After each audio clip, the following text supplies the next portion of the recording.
s'efface dans les roseaux, dans les roseaux. Je deviens l'ombre des vieux châteaux, vieux châteaux. Le souvenir est un jardin clos, un jardin clos, où dorment les rêves des matelots, des matelots. Adieu, adieu, dans le grand soir.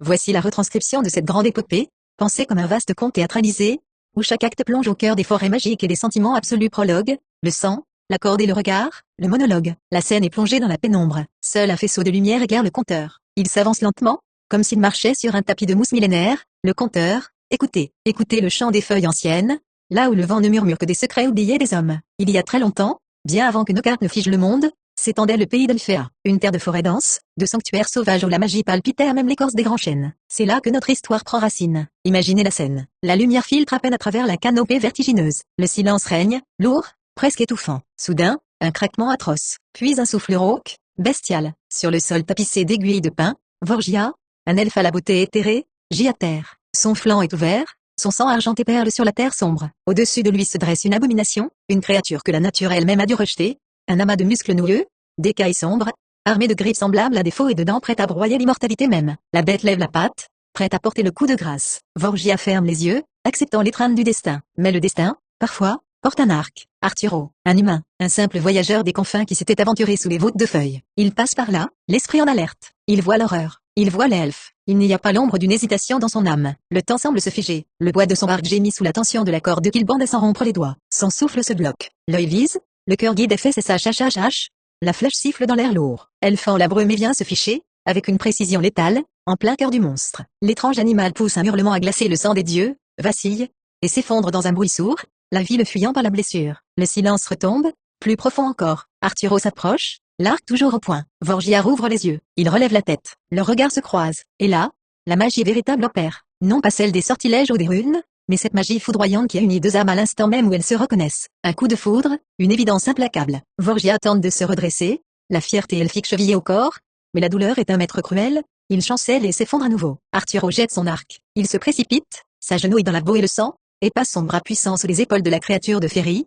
Je te tiens, murmure-t-il simplement. Guidé par les mots faibles de la elfe, soutenant presque tout son poids, l'humain entame une marche épuisante à travers la forêt sauvage. Chaque pas est une épreuve, mais la chaleur de leur corps appuyés l'un contre l'autre tisse déjà les premiers fils d'un lien indestructible. Lorsqu'ils franchissent enfin les frontières lumineuses du royaume d'Elphéa, les gardes accourent. La stupéfaction de voir un mortel porter l'un des leurs cède vite la place à une acclamation vibrante. Arturo est accueilli non comme un étranger, mais comme un sauveur. Et lorsqu'il regarde les grands arbres luisants, les cascades d'argent, et surtout, le visage apaisé de Vorgia, Arturo décide de ne plus jamais repartir. Chapitre 1, Acte 1, les racines de l'amitié. La lumière se fait éclatante, chaleureuse, teintée de vert et d'or. Le son d'une rivière cristalline et de chants d'oiseaux lointains emplit l'espace. Les mois qui suivirent le sauvetage scellèrent une époque de lumière dans la vie du royaume sylvestre. Arturo avait troqué sa vie d'errance pour la majesté des cités de bois et de feuilles d'Elphéa. La guérison de Vorgia fut lente, mais elle fut l'écrin dans lequel leur amitié s'épanouit avec la vigueur d'un printemps éternel. Dans cet acte premier de leur vie commune, la joie était une compagne quotidienne. Chaque aube voyait l'humain et l'elfe parcourir les forêts grandioses, explorant les sentiers oubliés, s'émerveillant des jardins sauvages où la nature n'était jamais contrainte. Ils partageaient tout, les rires sous la voûte des arbres immenses, les courses à cheval à travers les plaines moussues, et les longues soirées à observer la danse des lucioles. Vorgia apprenait à Arturo les secrets de la flore, la langue des ruisseaux et la patience infinie des êtres immortels. En retour, Arturo lui offrait la passion fulgurante, la spontanéité vibrante et l'intensité d'une vie humaine qui sait que chaque seconde est précieuse. Au cœur de leur relation, une règle silencieuse et inviolable régnait, le respect va dans les deux sens. Arturo ne traitait jamais Vorgia comme une créature supérieure ou magique qu'il faudrait aduler, mais comme un frère d'armes et d'âme. Vorgia, de son côté, n'exprimait aucune de cette condescendance que les elfes réservaient parfois aux races éphémères. Ils étaient deux égaux sous le soleil d'Elphéa. Les autres elfes du royaume observaient ce duo avec un mélange de curiosité et d'admiration. On leur offrit des présents inestimables, des gemmes taillées dans des étoiles tombées, des étoffes tissées de clairs de lune. Mais ni l'un ni l'autre n'y accordaient d'importance démesurée, car ils partageaient tous deux une certitude absolue, l'amour et l'amitié ne s'achètent point, Leur richesse n'était pas dans les coffres de la cour elfique, mais dans ce regard échangé jadis au-dessus du cadavre de la bête, ce regard qui disait « Ma vie est tienne,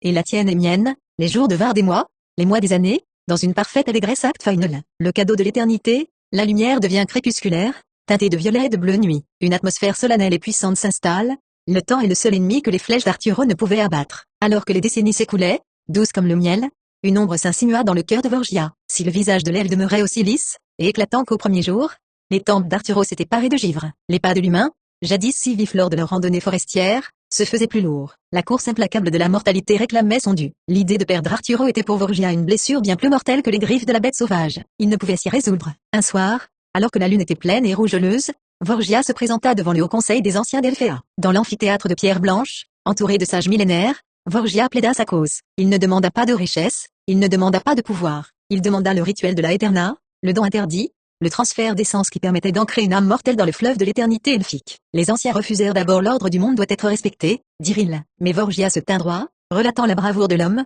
sa noblesse d'esprit, et ce respect inébranlable qui les unissait. Il expliqua que l'immortalité n'avait aucun sens si elle devait être vécue dans la douleur d'une absence éternelle. Touchés par la pureté de ce lien qu'aucune monnaie ne pouvait acquérir, les anciens cédèrent. La cérémonie eut lieu au cœur du jardin sauvage le plus reculé d'Elfea, là où se trouvait la source première. Arturo fut invité à s'immerger dans l'eau luisante d'argent. Il était fatigué, le dos voûté par le poids des ans, mais son regard étincelait toujours de ce feu qui avait fasciné l'elfe autrefois. Vorgia entra dans l'eau à son tour. Les deux amis se firent face. Vorgia entailla délicatement la paume de sa main, puis celle d'Arturo. Ils pressèrent leurs mains l'une contre l'autre, mêlant le sang rouge éclatant au sang argenté. Une incantation ancestrale, vibrante comme le tonnerre, s'éleva de la forêt elle-même. La magie envahit l'air, saturant l'espace d'une lumière aveuglante. Arturo sentit une chaleur foudroyante remonter le long de son bras, embrasser sa poitrine, réparer ses os fatigués, lisser ses traits marqués par le temps. Le poids des années s'évapora comme la rosée sous le soleil arde. Lorsque la lumière retomba, Arturo ouvrit les yeux. Il ne respirait plus tout à fait comme un homme. Il percevait désormais le chant de la sève dans les arbres, le frisson de la terre sous ses pieds nus. Il était devenu autre chose, un immortel.